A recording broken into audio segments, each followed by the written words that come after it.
Hello everyone, আসসালামু আলাইকুম। সবাই কেমন আছেন? ভালো আছেন, সুস্থ আছেন? এই গরমের দিনে দেখুন গরমের কত হালকা একটা খাবার নিয়ে এসেছি। এই জন্য নিয়েছি আমি পুঁই শাক, চিংড়ি মাছ কেটে ধুয়ে পরিষ্কার করে নিয়েছি। ফ্রাই প্যানে নিয়ে নিচ্ছি তেল। আমি এখানে অলিভ অয়েল দিয়েছি, আপনারা যে যার পছন্দ মতো তেল দিয়ে আমি দিয়ে দিচ্ছি একটা পেঁয়াজ কুচি। পেঁয়াজটাকে কেটে ভালো করে কুচি করে দিয়ে দিয়েছি। এটাকে ভালো করে ভেজে নেব।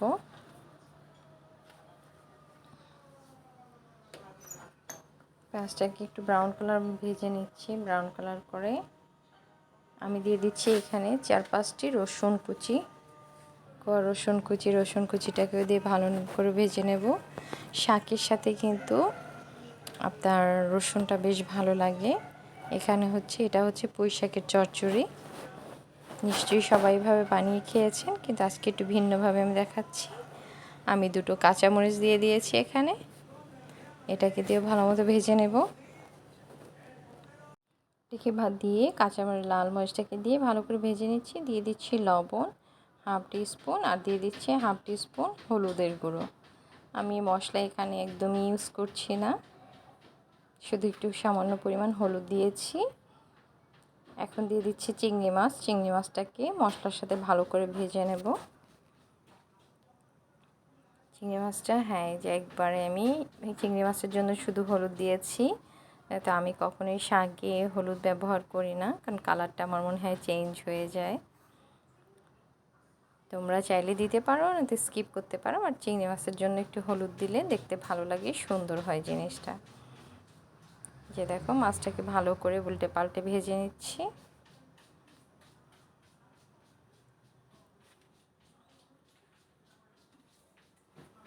দেখো কত সুন্দর লাগছে দেখতে। চিংড়ি মাছটা একদম ভাজা ভাজা হয়ে এসেছে, কালারটা অনেক সুন্দর হয়েছে। এখন দিয়ে দিচ্ছি আমি একটা আলু একটু কুচি করে রেখেছি। আমি বললাম না একটু ডিফারেন্ট পুঁই শাকের চচ্চড়ি হবে, তাই এখানে আমি একটু আলু কেটে দিয়েছি। আলুটাকে এখন চিংড়ি মাছের সাথে ভালো করে ভেজে নিচ্ছি। আমি এখানে কোনো পানি ইউজ করিনি, অল্প তাপে ভেজে নিচ্ছি। দেখেই বুঝতে পারছো। এখন দিয়ে দিচ্ছি পুঁই শাকের ডাঁটাগুলো। এগুলো বেশ নরম ছিল, যেটুকু নরম ছিল আমি সেটাই এখানে দিয়েছি।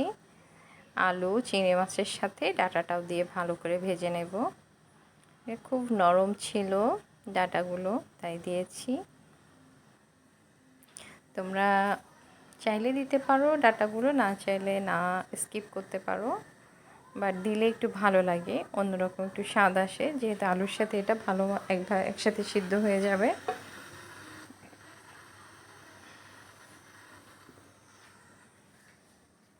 তোমরা যে এখনও আমার ভিডিওতে লাইক করনি, প্লিজ একটা লাইক দিয়ে দেবে।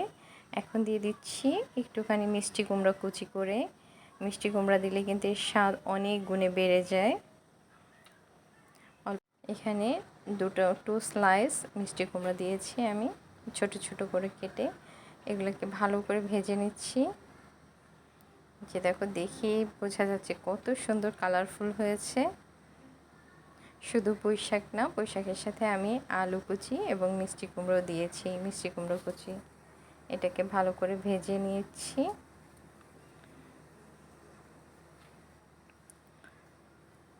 ভালো করে ভেজে নিচ্ছি। দেখো তোমরা যারা আমার ভিডিও দেখতে দেখতে এত দূর এসেছো, নতুন বন্ধুরা আছো, প্লিজ আমার চ্যানেলটাকে সাবস্ক্রাইব করে দেবে, লাইক কমেন্টস করে পাশে থাকবে। আমার রান্নাটি তোমাদের কাছে কেমন লাগছে কমেন্টস করে জানাবে। আমি দিয়ে দিচ্ছি এখানে সামান্য পরিমাণ পানি। ডাটাটা সিদ্ধ হওয়ার জন্য আমাদেরকে এখানে পানি ইউজ করতে হবে, তাই আমি পানি দিয়েছি। সামান্য পানি দিয়ে আমি আবার নেড়ে দিচ্ছি। আমার যারা পুরাতন আপু ভাইয়ারা আছো, তোমাদেরকে অসংখ্য ধন্যবাদ আমার পাশে থাকার জন্য, আমাকে সাপোর্ট করার জন্য। তোমাদের জন্য অনেক অনেক ভালোবাসা ও শুভকামনা রইল। সবাই আমার চ্যানেলের নোটিফিকেশান বাটনটি অন করে রাখবে। নতুন ভিডিও আসার সাথে সাথে তোমরা জেনে যাবে এবং দেখতে পারবে। আর ভিডিওটি স্কিপ করবে না, স্কিপ করলে তোমরা জানতে পারবে না আমি এর মধ্যে কি কি দিয়েছি এবং কিভাবে রান্না করেছি। তো সবাই আমার সাথে থাকো, পাশে থাকো, ফুল ভিডিও দেখতে থাকো। যে দেখো আমি পানি দিয়েছি, দিয়ে এখন এটাকে ভালো করে সেদ্ধ করে নেব, ডাটা আলুটাকে একসাথে। দেখতে থাকো। আবার নেড়ে দিচ্ছি, আস্তে আস্তে করে দেখে নেব কোনটা কতটুকু সিদ্ধ হয়ে এসেছে।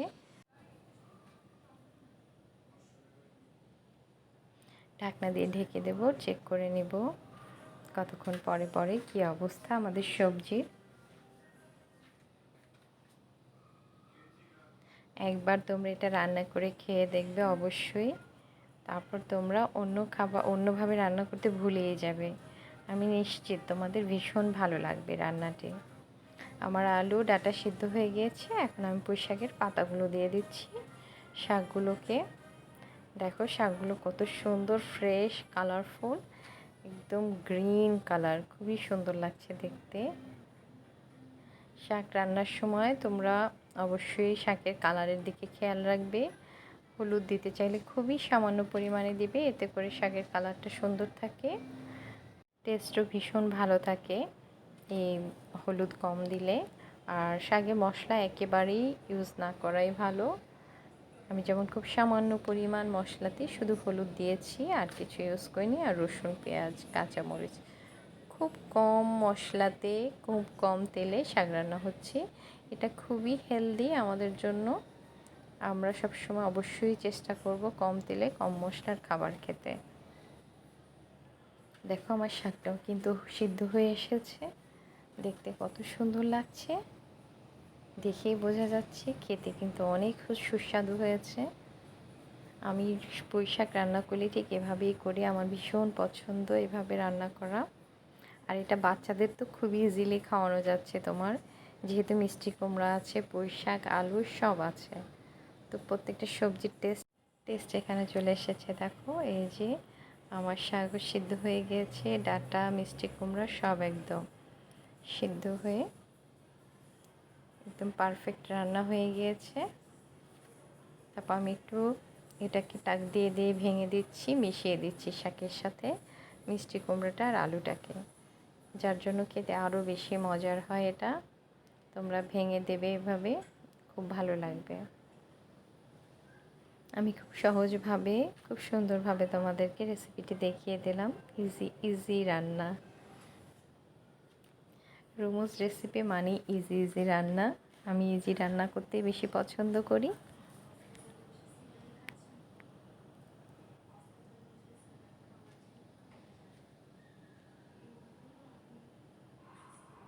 দেখো হয়ে গিয়েছে, আমি পানিটাকে আর একটু কম করার জন্য অপেক্ষা করছি, তার মধ্যে শাকটা বাকিটা সিদ্ধ হয়ে যাবে। তোমরা যারা এতক্ষণ ধরে আমার রান্না দেখছো, আমার পাশে আছো, সবাইকে অসংখ্য ধন্যবাদ পাশে থাকার জন্য। সবার জন্য অনেক অনেক শুভকামনা। আমার রান্না শেষ দেখো, এবং সার্ভ করে নিচ্ছি, এটাকে তুলে নেব। একটু লবণের দরকার ছিল, লবণ দিয়ে দিয়েছি।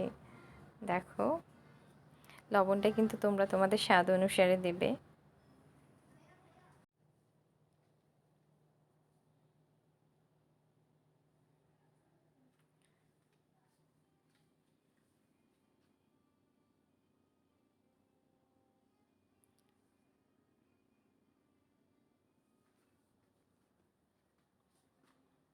এই যে আমাদের রান্না এখন শেষ।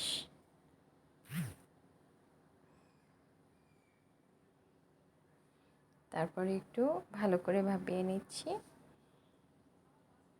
তুমি এখান থেকেও তুলে নিতে পারো, বাট আমি একটু ঝোল কম রাখবো তাই এরকম করেছি, আর একটু রেখেছিলাম। রান্না শেষ, এখন সার্ভ করে নিচ্ছি। দেখো বাটিতে তুলে নিয়েছি, দেখতে কত সুন্দর লোভনীয় হয়েছে, ভীষণ স্বাদের হয়েছে। তোমরা এটি সাদা ভাত রুটির সাথেও খেতে পারবে। তোমরা তোমাদের ফ্যামিলি ফ্রেন্ডসদের সাথে শেয়ার করতে পারবে, এবং রান্না করে খেয়ে জানাবে কেমন হলো আমার আজকে পুঁই শাকের চচ্চড়ি। ভালো থাকবে সবাই, সুস্থ থাকবে। Thank you for watching. আসসালামু আলাইকুম, আল্লাহ হাফিজ।